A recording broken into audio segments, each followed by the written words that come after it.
Well, since just about anything that can produce a sound when struck, shaken, or scraped makes a percussive sound, there is a wide variety of instruments in the percussion family. Cymbals, xylophones, tambourines, maracas, timpani, snare drums, tom-toms, bongos, triangles, claves, conga drums, djembes, chimes, bells, gongs, even the piano, all fall under the percussion family grouping. These instruments are divided into two categories: pitched and unpitched. Some pitched percussion instruments, like the marimba and xylophone, and the glockenspiel and the gong, are made to always sound the same pitches, while other pitches of the percussion family are tunable. This would be like the timpani or even the piano. The timpani is tuned, or the pitch is altered, by a foot pedal that when you press it or raise it, it tightens or loosens the skin on the top of the timpani, making the pitch higher or lower.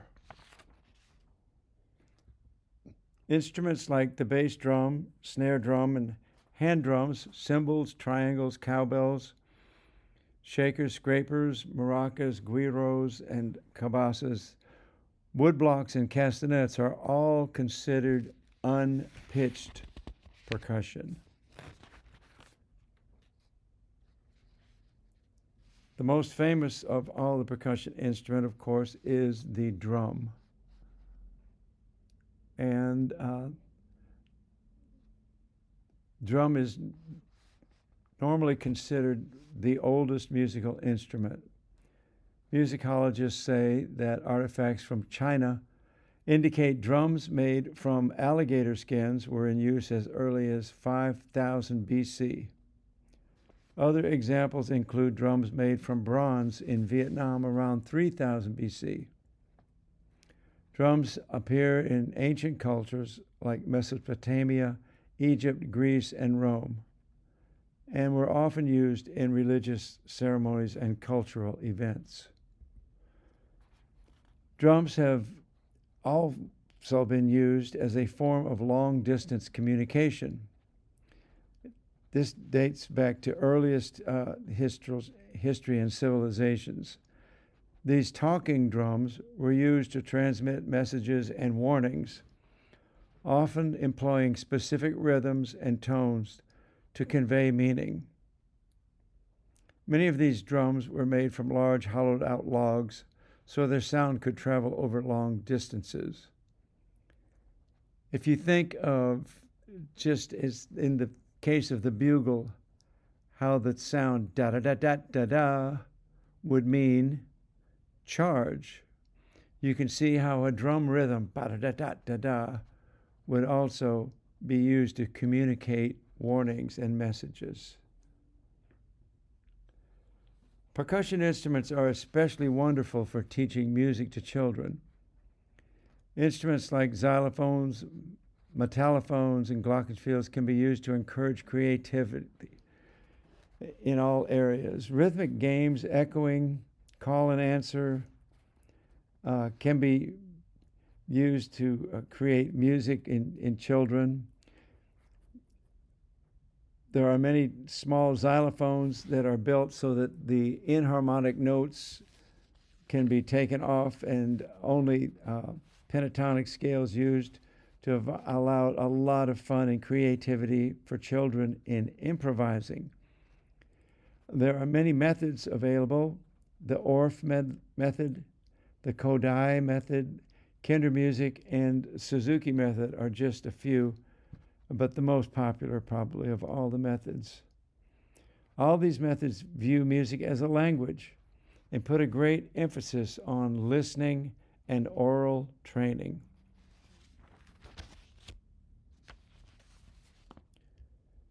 The percussion family is a large part of the rhythm section. The traditional rhythm section is made up of drums, bass, piano, and guitar. For over half a century now, churches have begun to move away from the exclusive use of piano and organ to the use of a rhythm section based music. Today, every instrument of the orchestra has been welcomed back into the fold, even the electric guitar, bass, and keyboards. At the same time, larger churches began to grow their own orchestras.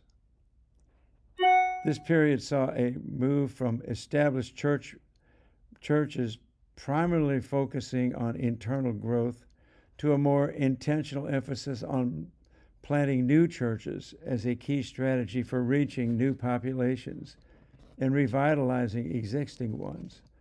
These new church plants usually started with only a guitarist or keyboard that eventually grew into a full rhythm section using piano, bass, guitar, and drums, with vocalists and sometimes growing into a praise team for worship. Many times a violin or a saxophone, trombone or trumpet would be sometimes used. Now, 50 years later, this is the industry standard for church music. Since the rhythm section is now such a vital part of church worship, let's spend a couple of minutes now looking at the rhythm section and how it is supposed to function. Some rhythm section goals are to understand the role of each instrument. In other words, every instrument should learn to stay in its own lane. Number 2, the principle of less is more. Playing in a rhythm section is not a time to show off your individual skills. It's a time to listen and play together. Number 3, the principle of allowing the music to breathe on its own and to groove. 4, recognizing and learning cliche rhythmic patterns, articulations, dynamics, and chord progressions. These are essential rules for becoming a good rhythm section.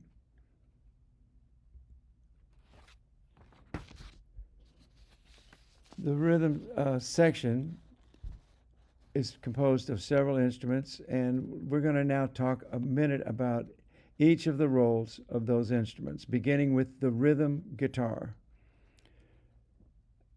In a rhythm section, the rhythm guitar primarily provides rhythmic and harmonic foundation for a song. It works alongside the bass and drums to complement the rhythms and the song structure and to help drive the music forward. The rhythm guitarist plays chords, often strumming them in patterns, and may also play bass notes or rhythmic figures that complement the bass and the drums. The lead guitar typically adds melodic embellishments, adds fills and solos to enhance the overall sound and complement the vocalist. The lead guitar adds melodic lines and echoes vocal lines and provides moments of soloing to create a focal point and, as the Bible says, a Selah, or a time to reflect on what has been said. The keyboard in a rhythm section's role is multifaceted. It's primarily focusing on providing harmonic support and rhythmic texture, but it also acts as a foundational instrument, playing chords and emphasizing moods. It can double and strengthen the bass line and contribute to the overall atmosphere and texture of the song with its many colorful voices available.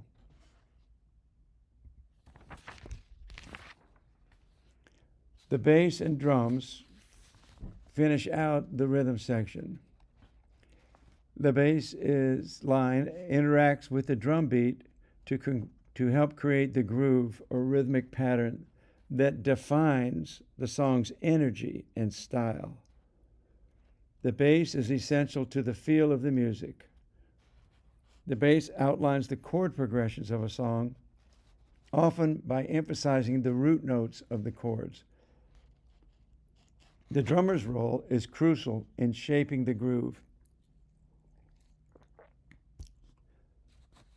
The drummer interacts with other musicians in the rhythm section, particularly the bass player, to create a cohesive and compelling rhythmic foundation. The drum set establishes the tempo and keeps the band in time and adds texture and dynamics to the overall sound. That is not to say that everyone in the rhythm section is keeping time. Of course, every rhythm section player will be subdividing and keeping the time together. The drummer is also responsible for giving cues to announce important changes in the music, like transitions to another section or the ending of the music. If you think of someone knocking on a door to come in, that would be a cue from a drum to announce it's time to move to the next section. Each of the rhythm section players should be well versed in all the signature or cliche rhythm patterns and chord progressions. The overall job of the rhythm section is much more than just playing correct notes and rhythms. The true function of the rhythm section is to mark the form of the song so that the various sections are presented clearly and in context, in the correct context. The form of the song refers to the song's structure. It is the arrangement of musical and lyrical sections to create a recognizable pattern. It is the way the song is organized. The different genres of music have different forms, but the sections of a song that comprise the form are the introduction, the verse or verses, the choruses or choruses, the bridge or bridges, transition sections, breaks, stops, vamps, which are repeating sections, and endings and tag endings. Not every song will include all of these sections, but whatever the form of the song, that has to be learned and mastered by the rhythm section. Take, for example, the song 10,000 Reasons. The form of this song is optional introduction, chorus, verse, chorus, verse, chorus, and a tag ending, which is a tag ending is like an elongated ending. Elongated, taking that last part of the chorus. The form of the song, How Great Is Our God, is verse, chorus, bridge, bridge, chorus, chorus, chorus. So each of these sections must be organized and presented by the rhythm section in a way that makes each section flow together to the next section without confusion. Well, this ends our study of the percussion family and the rhythm section. Next, we will look at studying the voice.